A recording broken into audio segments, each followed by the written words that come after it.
जय हिंद साथियों, स्वागत करता हूं आप सभी का आपके अपने YouTube चैनल एग्ज़ाम दृष्टि में।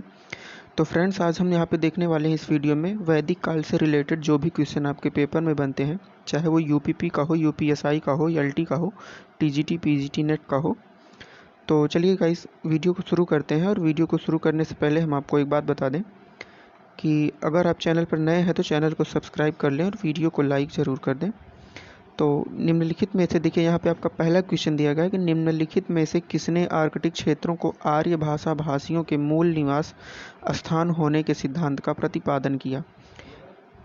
यहाँ पे देखिए आपके चार ऑप्शन दिए गए हैं। पहला है मैक्स मूलर, दूसरा है एडवर्ड, और तीसरा है बाल गंगाधर तिलक, और चौथा है हर्जफील्ड। तो यहाँ पे देखिए आपका ऑप्शन नंबर सी सही हो जाएगा, ये बाल गंगाधर तिलक वाला ऑप्शन। तो इसके बाद देखिए नेक्स्ट क्वेश्चन आपका दिया गया है कि निम्नलिखित में आधुनिक नदी सतलज का प्राचीन नाम क्या है। यहाँ पे देखिए पूछा गया है सतलज नदी का प्राचीन नाम क्या है। तो यहाँ पे देखिए ऑप्शन नंबर बी में आपका सतुद्री नदी दिया गया है। तो ये आपका option number B right answer हो जाएगा।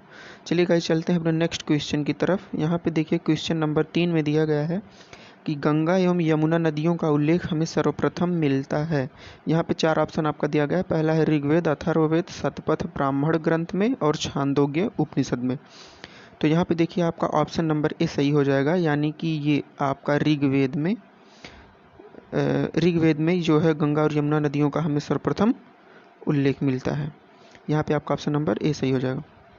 इसके बाद देखिए चलते हैं अपने नेक्स्ट क्वेश्चन की तरफ। क्वेश्चन नंबर 4 में आपसे पूछा गया है कि विवाह के किस प्रकार में कन्या शुल्क की शर्त होती है। चार ऑप्शन आपके दिए गए हैं। पहला है असुर, दूसरा है ब्रह्मा, तीसरा गंधर्व, और चौथा है दैव। यहाँ पे देखिए आपका हो जाएगा ये असुर, यानी कि असुर विवाह में आपका जो कन्या शुल्क होता है उसकी शर्त रखी जाती है, यानी कि ऑप्शन नंबर ए आपका राइट हो जाएगा। गाइस देखिए यहाँ पे पांचवा क्वेश्चन दिया गया है, आर्यों को ईरान से भारत आने की सूचना कौन सा अभिलेख देता है। तो यहाँ पे देखिए ऑप्शन दिया गया है बोगज कोई, मानसेहरा, जूनागढ़, और शहबाज। यहाँ पे देखिए आपका ये ऑप्शन नंबर ए सही हो जाएगा, बोगज कोई वाला ऑप्शन, यानी कि ऑप्शन नंबर ए आपका राइट आंसर हो जाएगा। चलते हैं अपने नेक्स्ट क्वेश्चन की तरफ। यहाँ पे देखिए छठवां क्वेश्चन दिया गया है, वैदिक युग में प्रचलित शासन प्रणाली थी। ऑप्शन आपका दिया गया है प्रजातंत्र, निरंकुश, गणतंत्र, और वंश परंपरागत राजतंत्र। यहाँ पे देखिए आपका ऑप्शन नंबर डी सही हो जाएगा, यानी कि ये जो वंश परंपरागत राजतंत्र है ये आपका राइट आंसर हो जाएगा। इसके बाद देखिए चलते हैं नेक्स्ट क्वेश्चन की तरफ। सातवां क्वेश्चन में दिया गया है कि उत्तर वैदिक काल में निम्नलिखित में से किनको आर्य संस्कृति का धुर समझा जाता है। ऑप्शन दिया गया है कौशल विदेह, अंगमगध, कुरु पांचाल, और मत्स्य सूरसेन। यहाँ पे देखिए ये आपका ऑप्शन नंबर सी सही हो जाएगा, कुरु पांचाल वाला ऑप्शन, यानी कि ऑप्शन नंबर सी आपका राइट आंसर हो जाएगा।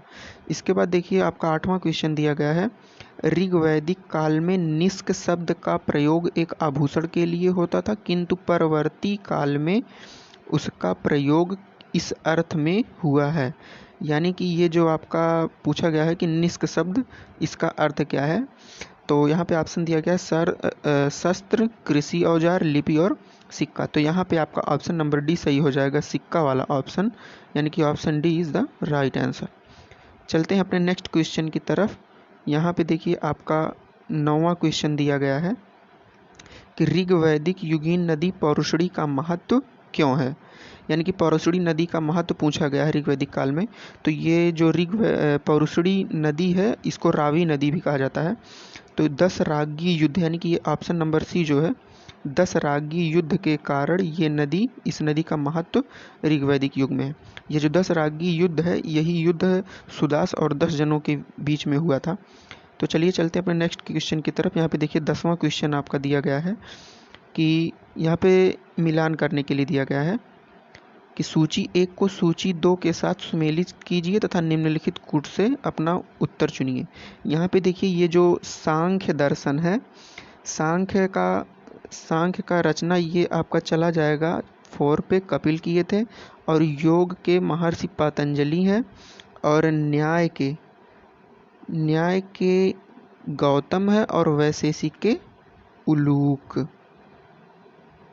यानी कि ये आपका ए वाला जाएगा 4 पे और बी वाला जाएगा योग पे, यानी कि यहाँ पे देखिए आपका option number D is the right answer आपका हो जाएगा यहाँ पे, यानी कि ये जो डी वाला है यही वाला सही हो जाएगा।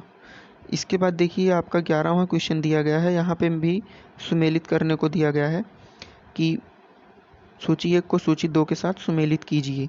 यहाँ पे मूजवंत दिया गया है, ये मूजवंत जो है वो हिमालय की चोटी है, ये हिमालय की चोटी पे चला जाएगा। इसके बाद देखिए दिया गया है गोहन। गोहन ये जो होता है ये अतिथि को भोजन में गाय का मांस खिलाना, और अघन्य आपको पता है ना मारने योग्य गाय के लिए प्रयुक्त किया गया था। ये अयस का अर्थ होता है यही तांबा एवं कांसे के लिए किया गया था। यानी कि ए वाला 4 पे जाएगा, बी वाला 3 पे, और सी वाला 2 पे, और डी वाला 1 पे। यानी कि ये आपका ऑप्शन नंबर डी, ये ऑप्शन नंबर डी आपका सही हो जाएगा यहाँ पे, 4 3 2 1 वाला। इसके बाद देखिए गाइस दिया गया है नेक्स्ट क्वेश्चन 12वां वाला कि ऋग्वैदिक काल के प्रारंभ में निम्नलिखित में से किसे महत्वपूर्ण संपत्ति समझा जाता था। तो गाइस ऋग्वैदिक काल में जो महत्वपूर्ण संपत्ति समझा जाता था वो गाय को समझा जाता था। यहाँ पे आपका ऑप्शन नंबर बी सही हो जाएगा, यानी कि ये जो गाय है इसी को महत्वपूर्ण संपत्ति समझा जाता था। इसके बाद देखिए चलिए गाइस चलते हैं अपने नेक्स्ट क्वेश्चन की तरफ। यहाँ पे पूछा गया निम्नलिखित वैदिक देवताओं को उनके कार्य के साथ सुमेलित कीजिए। पहला दिया गया है पूसन। पूसन देखिए ये चला जाएगा आपका 4 नंबर पे, यानी कि वनस्पतियों में औषधियों के देवता पे। और ये जो सविता है ये प्रकाश के देवता सूर्य के लिए प्रयुक्त किया गया था। और ये अदिति दिया गया है ये सर्व शक्तिमान के लिए प्रयुक्त किया गया था। और ये जो देव दिया गया है ये सूर्य के पिता के लिए प्रयुक्त किया गया है। और यहाँ पे देखिए पहला चला गया 4 पे, दूसरा 3 पे, और 2 पे, उसके बाद 1 पे। यानी कि देखिए यहाँ पे ये जो आपका ऑप्शन नंबर सी मिल रहा है कि 4 3 2 और 1, यानी कि आपका ये ऑप्शन नंबर सी सही हो जाएगा, 4 3 2 1 वाला। इसके बाद देखिए आपका नेक्स्ट क्वेश्चन दिया गया है कि वैदिक काल के किस स्थल की खुदाई से लौह धातु के प्रचलन के प्रमाण मिले हैं। आपका ऑप्शन दिया गया है अतरंजी खेड़ा, तक्षशिला, हस्तिनापुर और कौशाम्बी। यहाँ पे देखिए ये जो अतरंजी खेड़ा है यहीं से प्रमाण मिले हैं, यानी कि ये आपका option number A is the right answer हो जाएगा। उसके बाद नेक्स्ट क्वेश्चन आपका दिया गया है कि प्राचीन काल में आर्यों के जीविकोपार्जन का मुख्य साधन क्या था। यहाँ पे देखिए ये आपका ऑप्शन नंबर बी सही हो जाएगा, शिकार। यहाँ पे जो है शिकार इनके जीविकोपार्जन का मुख्य साधन था। इसके बाद देखिए चलते हैं अपने नेक्स्ट क्वेश्चन। 16वां क्वेश्चन दिया गया है कि निम्नलिखित में से किस काल में आर्यों के अस्थायी आवास का प्रमाण मिलता है। यानी कि आर्यों के अस्थायी आवास का प्रमाण पूछा है, तो यहाँ पे आपका ऑप्शन नंबर बी सही हो जाएगा, यानी कि उत्तर वैदिक काल। इसके बाद देखिए आपका 17 नंबर क्वेश्चन दिया गया है कि वैदिक काल में सभा और समिति में क्या अंतर था। यानी कि सभा और समिति में अंतर पूछा है। सभा में पहला ऑप्शन दिया गया सभा में उच्च कुल के व्यक्ति तथा समिति में साधारण व्यक्ति थे, यही वाला ऑप्शन सही हो जाएगा, option number A is the right answer. ये जो सभा में उच्च कुल के व्यक्ति तथा सभा में साधारण, यानी कि सभा में उच्च कुल के व्यक्ति तथा समिति में साधारण व्यक्ति थे। चलते अपने नेक्स्ट क्वेश्चन की तरफ। यहाँ पे 18वां क्वेश्चन दिया गया है कि ऋग्वैदिक काल के वैदिक साहित्य में प्राचीनतम ग्रंथ जो सर्वप्रथम था। यहाँ पे देखिए ये जो बहुदेववादी ऑप्शन नंबर ए है ये आपका सही हो जाएगा, option number A is the right answer. चलते हैं 19वें क्वेश्चन की तरफ। दिया गया है निम्नलिखित में वैदिक देवताओं को कितने वर्गों में विभाजित किया गया है। इसका ऑप्शन देखिए गाइस दिया गया है यहाँ पे कि पूछा गया कितने वर्गों में विभाजित किया गया है, तो यहाँ पे ये आपका 3 वर्गों में विभाजित किया गया है, ये आपका ये वाला सही हो जाएगा, ऑप्शन नंबर बी। उसके बाद देखिए दिया गया 20 नंबर क्वेश्चन, अंतरिक्ष के देवता वैदिक युग में निम्न थे, तो यहाँ पे आपका ऑप्शन नंबर ए पर्जन्य वाला सही हो जाएगा, इन्हीं को अंतरिक्ष के देवता माना जाता था वैदिक युग में।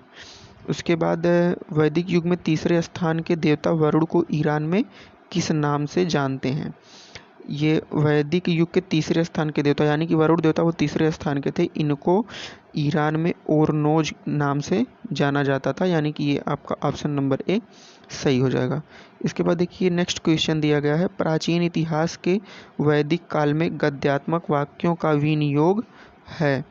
यानी कि ये आपका 22 नंबर क्वेश्चन में आपका हो जाएगा ये option number B, Krishna Yajurveda is the right answer. फिर उसके बाद देखिए 23 नंबर क्वेश्चन में दिया गया है दक्षिण पूर्वी उत्तर प्रदेश से लोहे के साक्ष्य प्राप्त हुए हैं। यानी कि दक्षिण पूर्वी उत्तर प्रदेश से लोहे के साक्ष्य कहाँ से प्राप्त हुए हैं, ये आपसे पूछा गया है कि ये जो राजा नल का टीला है यहीं से लोहे के साक्ष्य प्राप्त हुए हैं। यानी कि ये आपका ऑप्शन नंबर ए सही हो जाएगा। Option number A is the right answer. यहाँ पे देखिए आपका 24 नंबर क्वेश्चन दिए गए हैं कि वैदिक राजाओं एवं राज्यों के निम्नलिखित युग्मों में से कौन सा एक सही सुमेलित है। यहाँ पे सुमेलित करने के लिए पूछा गया है। यहाँ पे गाइज देखिए ये जो सही सुमेलित है ये इसको आप कर लीजिए सुमेलित नहीं है, क्योंकि देखिए ये जो अजात शत्रु हैं ये भी काशी के थे, अश्वपति हैं ये भी केकय के थे और जनक भी विदेह के थे। तो यहाँ पे ये आपका ऑप्शन नंबर डी हो जाएगा राइट आंसर। ये जन्मेजय मद्र वाला, यानी कि ये यहाँ के नहीं थे। इसके बाद देखिए आपका दिया गया 25 नंबर क्वेश्चन में कि उत्तर वैदिक युग में उत्तरी भारत के आधुनिकीकरण का श्रेय किसे जाता है। तो यहाँ पे आपका ऑप्शन नंबर ए हो जाएगा विदेह माधव। यहाँ पे option number A is the right answer. फिर पूछा गया वैदिक सदानीरा नदी का वर्तमान नाम क्या है। यहाँ पे सदानीरा नदी का वर्तमान नाम पूछा है, तो ये जो गंडक नदी है इसी को सदानीरा नाम से भी जाना जाता है, यानी कि ऑप्शन नंबर सी राइट हो जाएगा। उसके बाद देखिए दिया गया है कि 27 नंबर क्वेश्चन में छोटे छोटे उद्योगों का प्रचलन हुआ, यानी कि जो छोटे छोटे उद्योग हैं उनका प्रचलन जो हुआ था वो उत्तर वैदिक काल में हो जाएगा। ये आपका option number A is the right answer. तो गाइस देखिए यहाँ पे आपका जो ऋग वैदिक काल से क्वेश्चन बनते हैं पेपर में, हमने आज उनको देखा। तो वीडियो अगर आपको अच्छी लगी हो तो चैनल को सब्सक्राइब करके वीडियो को लाइक ज़रूर कर दें। जय हिंद, वंदे मातरम।